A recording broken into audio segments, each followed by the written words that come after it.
El sexador de pollos con galones. Historia real. Hablamos de mentalidad. Nivel: iniciación.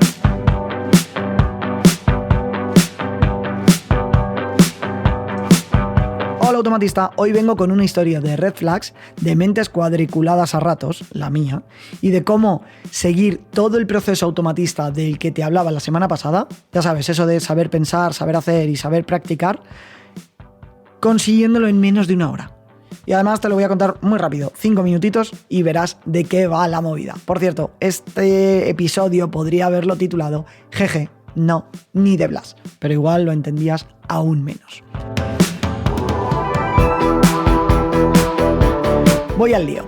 Hace casi un año que colaboro con Antonio en proyectos de analítica y automatización. El nombre de Antonio es inventado, pero la historia es real. Antonio está especializado en analítica de procesos de venta para formaciones, mentorías, etc. Y yo le apoyo con algunos temas técnicos e intentando conectar esos puntos que aparentemente son inconexos. ¡Ay, bendito Make! La historia arranca con una llamada allá por el mes de mayo que iba más o menos así. Santiago, me ha pedido F, cliente, un asunto y te necesito. ¿Quieres saber si se apuntan más hombres o mujeres al evento? Ya están cambiando la página web para pedir ese dato a los participantes, pero falta hacerlo con los que ya están apuntados y tocará hacerlo a mano. Antonio, hay más de 2.300 personas apuntadas. Sí, por eso te llamo. Nos ponemos esta tarde entre los dos y yo creo que lo dejamos listo. Tú luego me facturas las horas que echemos y listo. No, ni de Blas, Antonio. Son más de 2.300 nombres. Mira, dame una hora que compruebe una cosa y te llamo.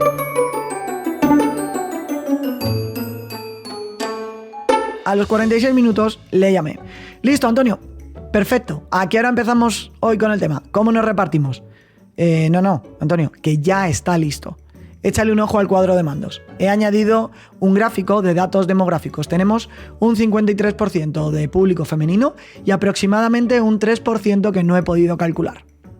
Te puedes imaginar la cara de Antonio. Yo la vi a través del teléfono. Por cierto, también he aplicado a los que finalmente compren el producto porque si no, esto no tiene ningún sentido como dato. Aquí a Antonio le explotaba la cabeza. Vale, te resumo el resto de la conversación y de lo que hablé con Antonio, que esto es un podcast y no una obra de teatro. Hay procesos por los que mi mente cuadriculada no puede pasar, es intolerable. Y uno de esos procesos es imaginarme haciendo más de 2.300 veces una tarea en la que mi aportación de inteligencia es nula. Cojo nombre, elijo género, apunto en Excel y siguiente. No. Ni de Blas, por ahí no paso. Lo que hice fue lo siguiente: pararme a pensar si había otro proceso, otra manera de solucionar esto. 8 minutos concretos de saber pensar. 2. Buscar alguna herramienta, plataforma, API, inteligencia artificial o lo que fuera que me ayudara a delegar este proceso. Unos 5 minutos más de saber pensar. Encontré una a la que le pasaba un nombre y me devolvía si este era masculino o femenino y un tanto por ciento de precisión. Y además vi que era muy factible integrarlo con Make. 10 minutos, esta vez de saber hacer. Copié y adapté una automatización similar que había hecho una tarde haciendo básicamente tonterías que parecía que no me llevaban a ningún sitio. Y lo adapté a lo que necesitaba para este cliente. 12 minutitos de saber practicar, tal vez. Aunque debería sumarle las horas de esa tarde que había perdido haciendo vete tú a saber qué.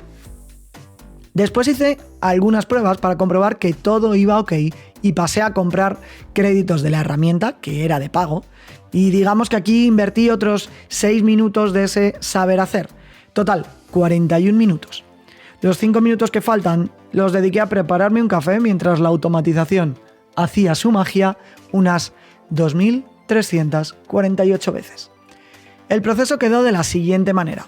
Cada vez que alguien dejaba su nombre e email en la página web, este viajaba a la plataforma de email marketing. Mi automatización se enteraba y preguntaba a esa base de datos gigante a qué le sonaba ese nombre. Luego, solo era cuestión de coger la respuesta, que era algo así como: con un 88% de probabilidad, Javier es un nombre masculino, y almacenar el dato en nuestro panel de gestión. Más allá de que le veas sentido o no a la distinción por género, yo no lo veía nada relevante. Las conclusiones eran otras. Otra vez te lo resumo en un tweet, como la semana pasada. Antes de hacer un proceso 2.348 veces sin aportar ni una neurona al trabajo, párate a pensar si podría hacerse de otra manera. Solo párate y piensa antes de empezar. Mis conclusiones del asunto. Facturé mucho menos dinero a Antonio de lo que habría facturado por horas. Tampoco me importó.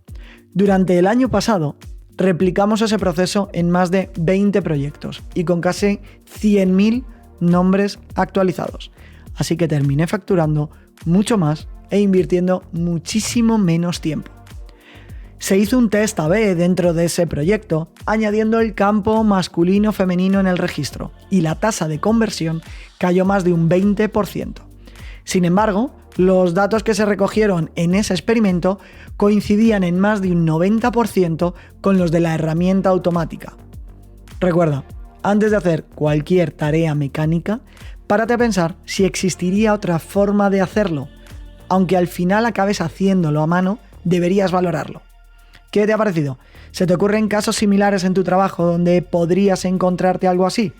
Si quieres compartirme algo, ya sabes que soy todo oídos. Por cierto, igual para ti el género tampoco es relevante, pero piensa que podrías aplicar eso mismo con otras cosas. He visto locuras cruzando ciudades de clientes con datos meteorológicos y fechas de pedido, pero bueno, eso lo dejamos para otra historia. Si te interesa conocer la herramienta que utilicé para esta acción con Antonio, te la paso sin problemas. Conozco una gratuita que me he dado cuenta que es bastante poco fiable y otra de pago que es bastante económica y tiene unos datos mucho mejores. La semana que viene aprovecho para contarte una de las primeras cagadas que cometí con esto de las automatizaciones cuando comencé. Nada más. Por aquí Santiago Alonso, nos vemos la próxima semana. Automatista. Hasta luego.